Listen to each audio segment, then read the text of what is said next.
Hi everyone! Welcome to Gather Round, a production of Live Ink Theatre. My name is Cinda Nichols, your host for Gather Round.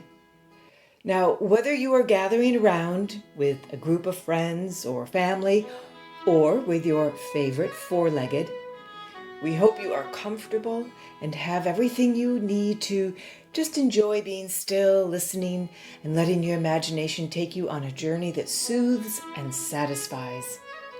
I have some very special guests with me this afternoon, violinist Shelby Trevor and vocalist Marielle Brewster, along with writer Mandy Haynes. Many years ago, there was, and still is, an amazing public radio station in Wilmington, North Carolina, where one could listen, and still can, to a wonderful variety of music, classical, jazz, blues, and more. Sunday evenings would find me at WHQR spinning albums of jazz greats from the 1920s to the 1990s, getting to host Jazz in the Night and play favorite jazz pieces to music lovers still awake on Sundays at midnight ranks as one of my all-time favorite ways to have fun. It was like having the whole world gathered round. Audiences, just 'cause you can't see them doesn't mean they're still not there. And us performers and artists, we are still here. We miss performing for you and hope that Gather Round helps you feel how important you, the audience, still is.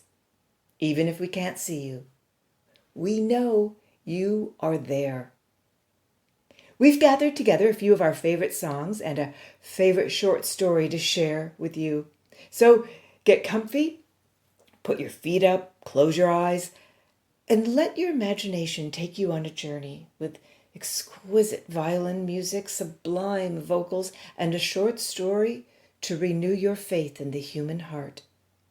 And afterwards, please join us at the Zoom Lounge, where Shelby, Marielle, Mandy, and myself, Cinda, will be hanging out.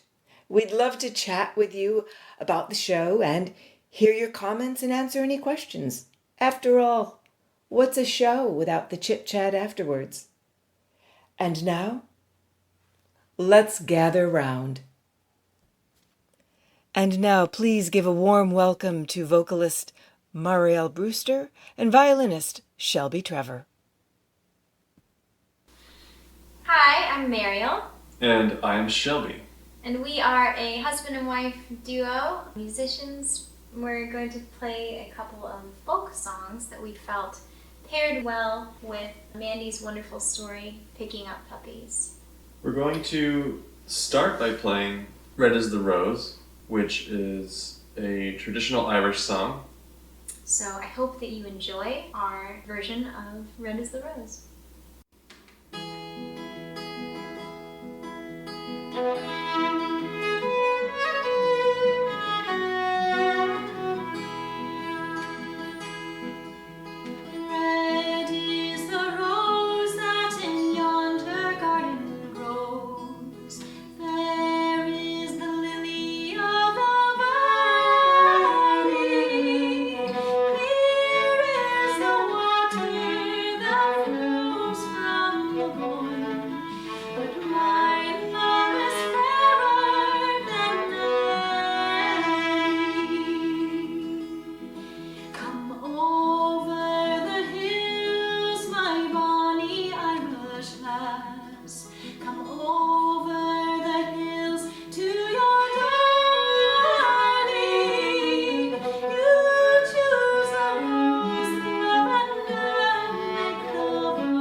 Was down by Killarney's green woods that we strayed. The moon and the stars, they were shining. The moon shone its rays on her locks of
Red is the Rose, a traditional Irish song performed by vocalist Marielle Brewster and violinist Shelby Trevor. You are listening to Gather Round, a Live Ink theater production recorded live here on beautiful Amelia Island. I'm Cinda Nichols, your host for Gather Round. I hope you're somewhere comfortable and enjoying this opportunity to sit and relax and let your imagination come to life. My next guest is Mandy Haynes, author of Walking the Wrong Way Home, a collection of short stories. Mandy Haynes has spent hours on bar stools and at backstage venues and riding in vans listening to tales from some of the best songwriters and storytellers in Nashville, Tennessee, before running away to Fernandina Beach, Florida, with her 3 dogs, a turtle, and a grateful liver. Walking the Wrong Way Home is a collection of Southern stories that will have you rooting for saints, sinners, and everyone in between. When I first read Mandy's unforgettable short story, Pickin' Up Puppies, in her debut short story collection, Walking the Wrong Way Home, I just knew it would be a perfect fit for Live Ink theater audiences. Pickin' Up Puppies is a beautiful story about what happens when a down-and-out teenage girl and a tough-talking waitress with a heart of gold cross paths. When I asked Mandy if I could read this story for y'all, she said yes. I told her I had one condition, though. She had to help me out and read the role of the teenage girl. Please give a warm welcome to Mandy Haynes. Hi, I'm Mandy Haynes, the author of Walking the Wrong Way Home. Picking Up Puppies is one of my favorites from the collection for 2 reasons. I have a strong personal connection to both Tipsy and Millie. I was a teenage mother myself, and like Tipsy, I know what it feels like to get those looks from strangers. To know you're seen as a statistic and not a person. And like Millie, I know what it's like to be judged for being too nice, to be seen as naive, when actually Millie is a strong, independent woman who was always taking care of herself. The title for the story actually came from a visit with my therapist about 10 years ago. She was referring to my 3rd divorce and said, "You've got to stop picking up puppies off the side of the road, Mandy. You have to look out for yourself." Of course she was right, but I don't want to live in a world where we're all just looking out for ourselves. I want to live in a world where people look out for each other but are not taken advantage of. By the time I was in my car, I had the idea for the story. Millie took the wheel, and by the time I pulled into my driveway, the story was ready to be written. As you'll hear in the story, Millie's not perfect. She's quick to judge Tipsy too, just like we all would. But the minute she sees Tipsy, really sees her, she realizes they have more in common than anyone would ever imagine. I hope you enjoy the story and hope these characters stay with you for a little while. Thanks for listening. Picking Up Puppies. Sometimes it's harder to accept kindness from people than it is to accept meanness. It just depends on what you're used to. I knowed she was trouble as soon as she came through the door. She couldn't have been a day over 16 and had to have been at least 7 months along. Sashaying in without a speck of decency.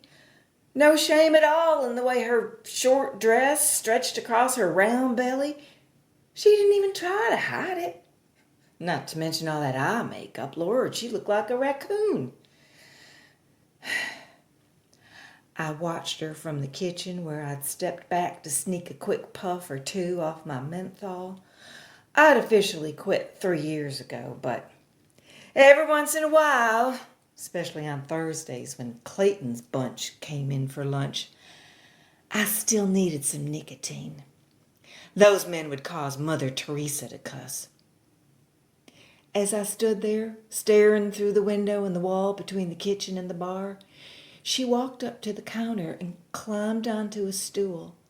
No regard for the fact that her behind was barely covered as she hitched one leg onto the seat, I made a mental note to get the Lysol out from under the sink when she left. I inhaled the last of my cigarette, took a drink of Diet Coke, thinking about how much times have changed. Back in my day, if you found yourself in that condition, you kept yourself at home or went to visit an aunt in Kentucky. and you tried not to embarrass your parents any more than you already had. You didn't flaunt the situation in a hot pink sundress. "What can I get you?" I asked, startling her as I came through the swinging doors. A glass of milk and an order of onion rings," she said, without looking up to acknowledge me. I wasn't one bit surprised by her lack of respect. As I poured her milk into a cold beer mug from the cooler, I noticed that she was counting her change. I bet she was trying to sneak out without paying. So I made another mental note to watch the door. Pat was out by the dumpsters, smoking half-pack of Camels, where he always went after cooking for Clayton's crew. So I put the girls' onion rings in the deep fryer for him. I didn't blame him for the break. Clayton and his golf buddies were pigs. Every time it was the same thing. They ordered 2 cheeseburgers apiece and a dozen orders of French fries, complaining the whole time about the service and the amount of grease in their food. But they always came back a week later to torment us again. I snuck another look at her to make sure she wasn't stealing a salt shaker or the napkin holder. Why, I bet she never cooked a meal for herself. She probably had a mama at home right now wringing her hands over her wild child, beating herself up, wondering where she'd gone wrong. I could just imagine her poor mama worrying herself sick over her unborn grandchild while her daughter is out looking for ways to steal onion rings and, by the way she was dressed, a sugar daddy. By the time her onion rings were ready, I'd worked myself into a tizzy, thinking about that Lady Dada and Bridget Spears. Good Lord! No wonder kids today have no respect for their parents or themselves, running around in their underwear and all. Back in my day, we didn't have that mess on TV to warp our tender minds. Even if we had, my daddy wouldn't have put up with it, not for a second. Why, I could never want to dress like that gaudy thing, pregnant or not. I tried to calm myself as I walked back to the counter. The last thing I needed to do was have a come-to-Jesus meeting right here before our dinner rush with some sassy teenager I didn't even know. "Here you go," I said as I handed Miss Priss her onion rings. She still didn't look at me, and I felt the hairs on the back of my neck stand straight up. I was going to make her look me in the eye at least once. Wouldn't kill her to show a little respect to her elders. "Ketchup?" I barked, more of an accusation than a question. That worked a little better than I'd intended. She and Shelby Jean in Georgia, sitting 2 tables over, looked at me.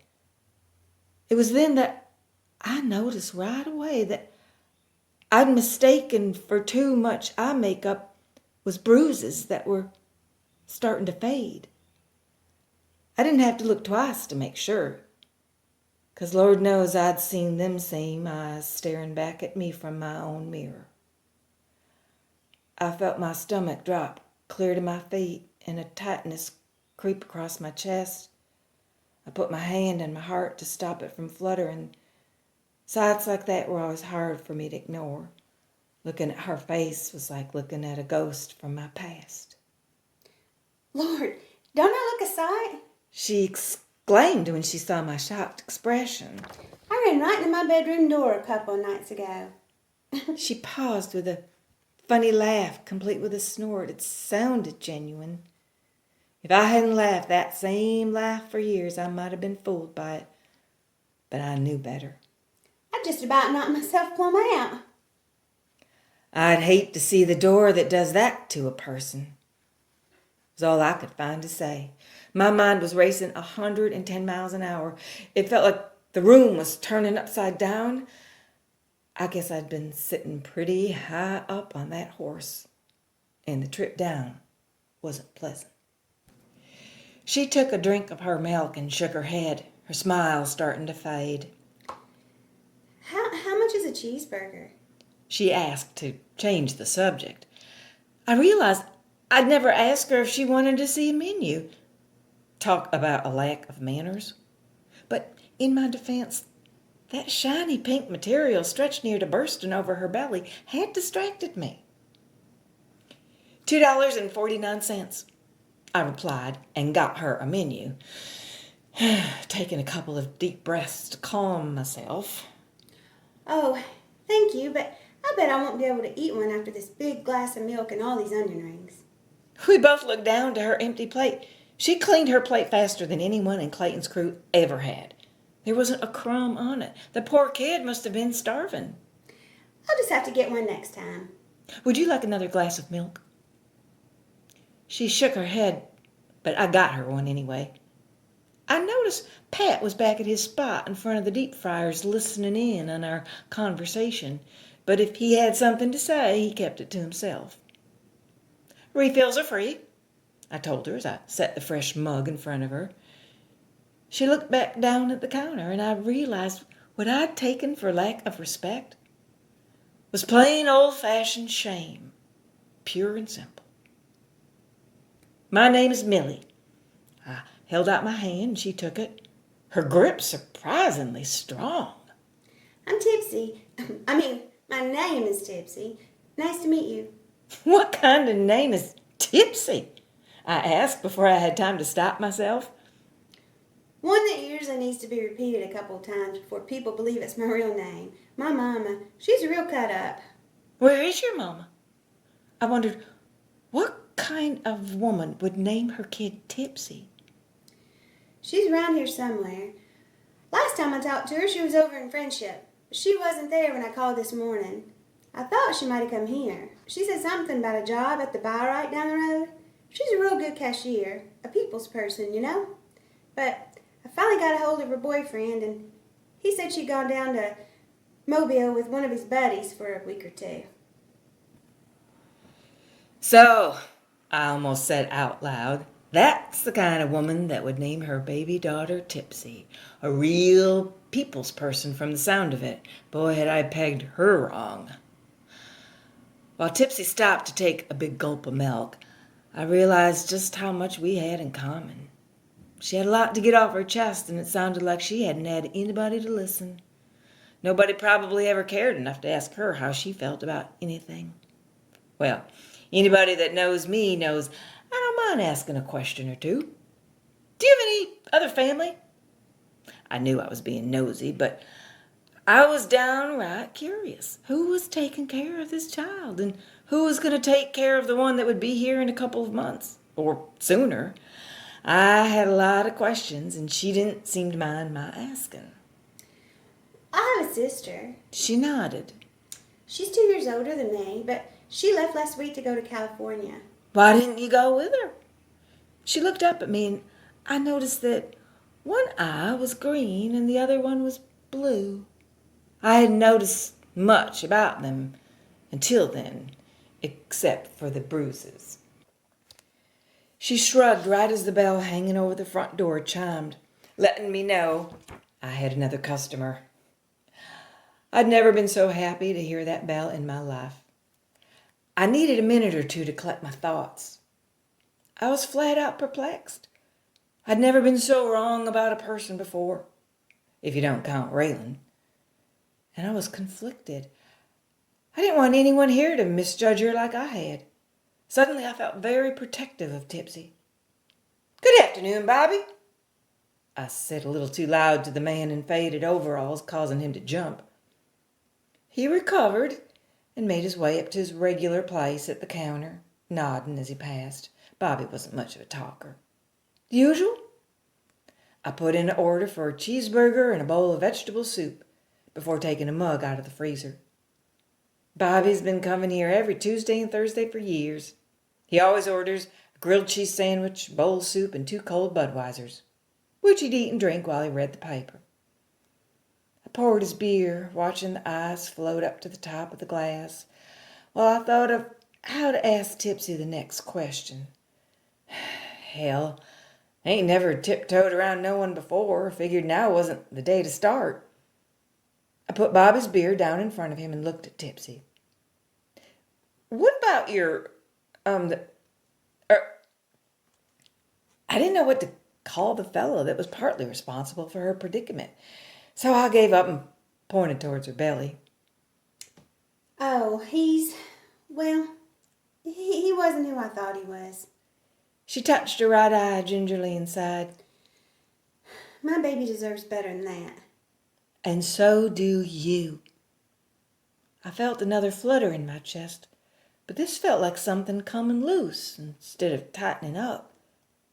Maybe this is what they mean when they say something tugs at your heartstrings. Whatever it was powerful. How old are you?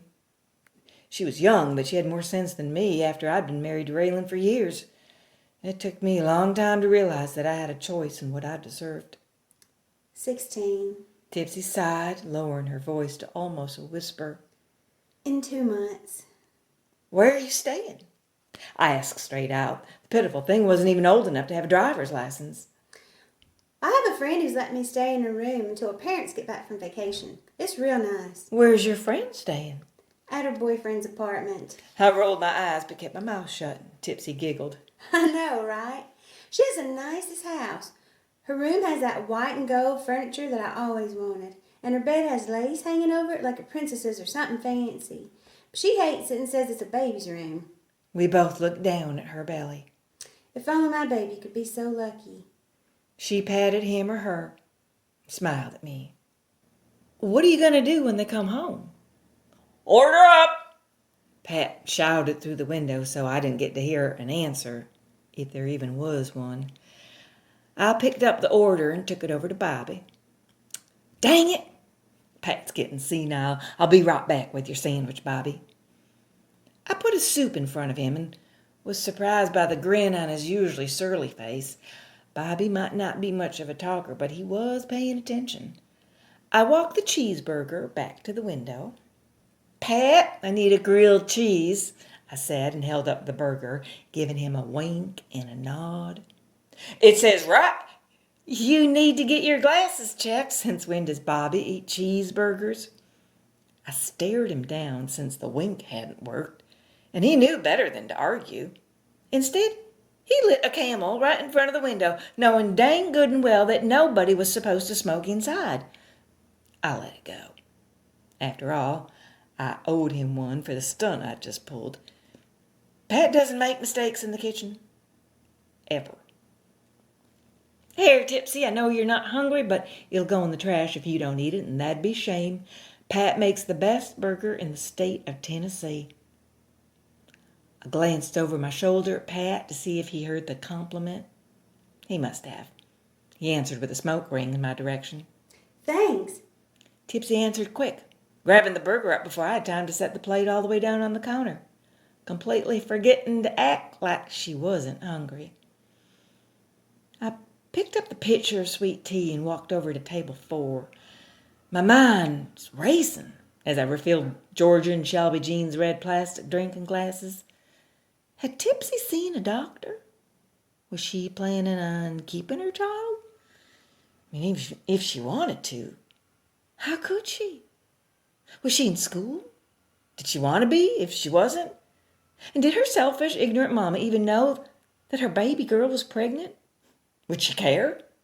Would she want to know that Tipsy was sitting here at my counter, half starved and beaten black and blue? Hey, Millie! I heard a shriek and snapped back to reality. Looking down, I saw that the syrupy sweet goodness that was known as Millie's sugar tea was a hair away from pouring over the rim of the glass into Shelby Jean's Frito chili pie. Oh, sorry, Shelby Jean. I was pondering on something. I patted her shoulder and handed her a straw from the front pocket of my apron. Use this till you drink it down an inch or two. She giving you trouble? Georgia whispered, cutting her eyes over towards Tipsy. I followed her stare and realized Georgia was seeing Tipsy the same way I had when she first came through the door. Georgia saw a piece of white trash and a tacky tight dress looking for trouble. Every parent's worst nightmare, an unwed pregnant teenager. She saw our hard-earned tax money flushed down the drain. A little hussy in the making, no doubt. Probably somebody thinking that the world owed her something. But we couldn't have been more wrong. What I saw now was a lost little girl. A child lost to her own mama's ignorance and irresponsibility, paying for the stupidity of others. Someone who just wanted to be loved like everyone else, but who went looking for it in the wrong place. I saw me 30 years earlier standing with Raylan in front of the Justice of the Peace. Trouble? Lord, no. That's Tipsy. She might start working here some, helping Pat in the kitchen and giving me a break every once in a while. I listened as the words came out of my mouth, surprised as everyone else at the sound of them. Oh, Millie! Shelby Jean piped in, shaking her head. Oh, Millie, what? But I knew what was coming. I'd heard the same thing when I gave Pat a job years ago, back when he couldn't put the bottle down. He was living out of his truck after losing his trailer in a poker game, and wouldn't nobody give him a break. But look how that turned out. He was the best cook in town. Not to mention he was a fine carpenter and mechanic. His skills kept this place running. No doubt about it. Pat was a damn good man. Close to 15 years sober, which was all his own doing, and he never missed a day of work. Raylan always said you was too tender-hearted. I took a deep breath and tried to make myself walk back to the counter and not hear her. But my feet weren't cooperating, and neither were my ears. Georgia declared, "What was it he used to say to you? Oh, yeah? Quit picking up puppies off the side of the road." They both sighed and shook their heads at me as I felt my ears burn hot enough to set my hair on fire. It took every ounce of willpower not to douse George's new updo with my sugar tea. Well, Raylan ain't here, is he? I pay the utilities here, don't I? Always have.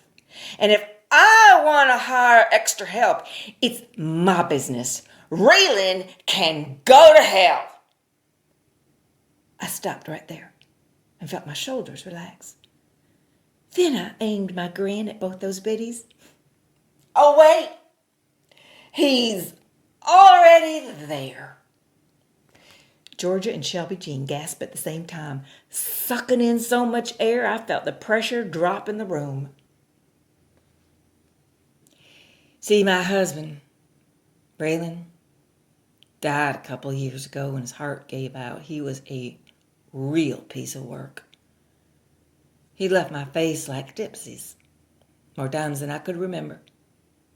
He was selfish and greedy, wouldn't go out of his way to help anybody outside of his circle of poker-playing, cigar-smoking, skirt-chasing friends. And that was only if he knew he was going to get paid back with interest. Raylan had a way to make everybody think that he was the first one there to help and the last one to leave. But in all the years I'd been married to him, I never knew him to get his hands dirty from working. Not once. Nobody ever knew the real Raylan. He could turn the skin off a snake. Yep, Raylan was a sneaky one and could talk circles around anybody. Mind you, he didn't like to have conversations. He just liked to talk. Lord, he thought that the sun rose just to hear him crow. He'd get everything so twisted up. You didn't know if you were coming or going. He could talk you into anything. I ought to know. He talked me into marrying him the day I turned 16. Had my mama's signature on the marriage license before he even proposed to me. Tipsy had turned around and was watching us, so I knew she'd heard me. I hadn't even asked her if she was interested in working here or what her plans were. I was real bad to fix everybody's problems for them, except my own. It took a heart attack to do that. And years of living had taught me that not everyone wanted their problems fixed. But it still didn't stop me from trying. I walked back over to my side of the counter and patted Tipsy's hand. She looked at me, straight at me, and I was hoping that she was seeing me for the first time, too. I broke her stare when I noticed Bobby was running on empty. "Bobby, you ready for another?" I got a fresh mug out of the freezer, knowing the answer before I asked. He gave me a wink and took a bite out of his grilled cheese. I guess Pat wasn't too mad at me, seeing as he hadn't banged on the bell when Bobby's order was up. I turned back to Tipsy as I filled the new mug with Budweiser. "I have an extra bedroom upstairs and free rent while you work here. It's nothing fancy. No lace-covered princess bed or nothing like that, but it's not bad. We open at 5 a.m. for breakfast, so you could make a pan of biscuits before school." Tipsy sat up straighter at the word school. "And you could help with the dinner crowd afterwards if it suits you. Of course, when the baby comes, you'll need some time to recover, and you'll have homework and stuff that will be top priority." She scooted off the stool and followed me on the opposite side of the counter as I walked Bobby's beer down to him. Are you serious? Seriously, are you serious? I glanced her way and saw that her hands were shaking. "We'll have to find a sitter during school hours because it gets busy here, but he, or she, could stay with us here in the afternoons. My office is right there." I pointed towards a room to my right. "We could put a crib and playpen in there for now." Swallowed past a lump in my throat. Years ago, I dreamt of that. But since I was never able to have any youngins of my own, I'd buried that dream so deep I'd forgotten it. But... Now, I won't be able to pay you much over minimum wage. Then again, I wouldn't be asking her to do a lot. She'd have her hands full with a new baby in school. But, like I said, the room is free and you'll get 3 meals a day. Pat's not too bad to work with, and most of the regulars are nice and easy to please. The high school is within walking distance on nice days, but the bus stops there on the corner if you'd rather take it. What else? Oh, a doctor. Do you have a doctor, honey?" She shook her head and looked away, so I kept right on going. "The health clinic is right around the block there. Those nurses are a hoot and sharp as tacks. You'll love them, and they'll love you. They're regulars here. We'll get you set up on Monday. Oh, some comfortable clothes. Well, aren't we in luck?" I remembered the sign hanging in the window. "Miss Tildy's consignment store is having their annual half-off sale. We could go on a shopping spree this afternoon. I'll front you the money, and you can pay me back on installments. Can't think of anything else. Can you start tomorrow?" I knew I was being extra pushy, but I was scared she'd chicken out. Sometimes it's harder to accept kindness from people than it is to accept meanness. It all depends on what you're used to. Something I knew for a fact. We walked back to the other end of the counter, her mirroring me, and now she was standing directly in front of me. A single tear ran down her cheek as she reached up and hugged my neck. I hugged her back and felt the weight the girl was carrying on her shoulders let up a little. But why? You don't even know me. She whispered almost as much to herself as to me. I took her by the shoulders and stepped back so she could see my face. Really see me. "Oh, honey. Yes, I do."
The Water is Wide, a beloved folk song of Scottish origin. This gorgeous version you just heard was arranged by violinist Shelby Trevor and featuring the beautiful voice of Marielle Brewster. One beautiful spring evening recently, sitting around the campfire, I had the incredible good fortune to hear Shelby and Marielle sing this exquisite piece. Later, when we started working on the show, I asked them to say a bit about why they chose this song. It's a very beautiful melody, and it really connects with this theme today because it is a song about heartbreak and loss. And when it says, "Give me a boat that shall carry two, and both shall row, my love and I," we can see that that's actually about helping and aiding another human being. Hi everyone, you've been listening to Live Ink Theater's Gather Around, libations of music and literature for your imagination.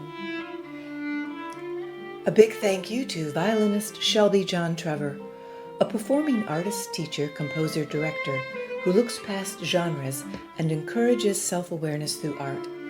Shelby is the director of the Amelia Island Community String Orchestra and provides education to the Boys and Girls Clubs and Nassau County Public Schools. Sought after as a performing artist for concerts and special events, Shelby also presents live performances on Facebook every weekend. And a big thank you to Marielle Brewster, professional vocalist and conductor of singing ensembles. In addition to being a sought-out vocalist for weddings and other special events, she is also a voice and piano teacher, as well as a certified Alexander Technique practitioner. And a very big thank you to Mandy Haynes, author of the recently published short story collection, Walking the Wrong Way Home, and soon to be published, Sharp as a Serpent's Tooth, Eva and Other Stories. And last, but certainly not least, a huge thank you to Will Howry for the use of Howry Violin Studios and his technical expertise in weaving this entire show together. On behalf of Mandy Haynes, Marielle Brewster, and Shelby Trevor, we are thrilled to have your imaginations in partnership with our voices. We'd love to have you join us now for a little post-show party and chit-chat. Just go to the liveinktheater.com webpage or the Live Ink Theater Gather Round Facebook event page and click on the Zoom link to hang out with the cast. Also, if you'd like to make a donation to Shelby, Marielle, and Mandy, just click on the PayPal link at liveinktheater.com or Live Ink Theater Gather Round Facebook event page. We look forward to having you with us at future Live Ink Theater online audio events. I'm Cinda Nichols, and it's been my pleasure to be your host for Gather Round, a Live Ink Theater production. Our voices, your imagination. Be well, listen, and use your imagination.